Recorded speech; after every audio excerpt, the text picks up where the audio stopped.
एक छोटे से गांव में रामू नाम का एक लुहार अपनी पत्नी गौरी और बेटे मोहन के साथ रहता था।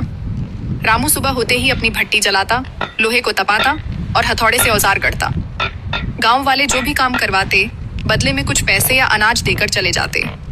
इन्हीं पैसों से उसका परिवार अपना गुजारा करता, लेकिन मेहनत बहुत थी और आमदनी कम। कभी घर में चूल्हा जलता तो कभी खाली पेट सोना पड़ता।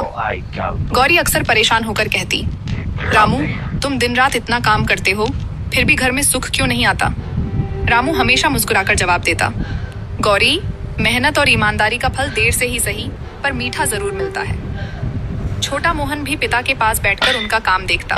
कभी हथौड़ा उठाता तो कभी फूंकनी से आग तेज करता। उसके मासूम हाथों की मदद से रामू को और हिम्मत मिलती। एक दिन गांव में एक बड़ा जमींदार आया। उसकी बैलगाड़ी का पहिया टूट गया था और कोई भी उसे ठीक नहीं कर पा रहा था।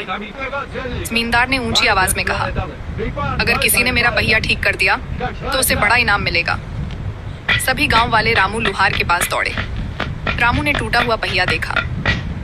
वह बेतहा भारी था और बुरी तरह से टूटा हुआ था, लेकिन उसने हार नहीं मानी।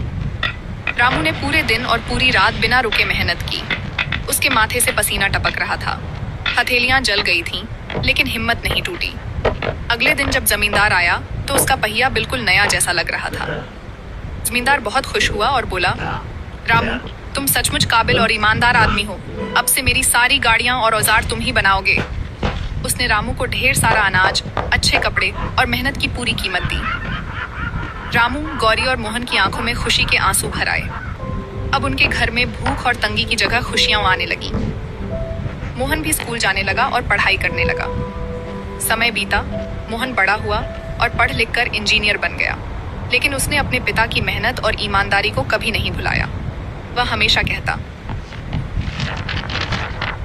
मेरे पिता ने मुझे सिखाया है कि मेहनत करने वालों को देर से ही सही, लेकिन उसका फल जरूर मिलता है। अब लोहार का लड़का गांव में आकर अपने माता पिता के लिए एक सुंदर घर बनवाता है और गांव में ही रहकर कभी पुल बनवाता है तो कभी ऊंची ऊंची इमारतें और कभी फैक्ट्रियां बनवाता है। गांव वाले बहुत खुश रहते थे। मनोहर भी खुश होकर कहता था, मेरी ईमानदारी और मेहनत रंग लाई। मेरा बेटा पढ़ लिख कर इंजीनियर बन गया और मेरे गांव का नाम रोशन कर दिया।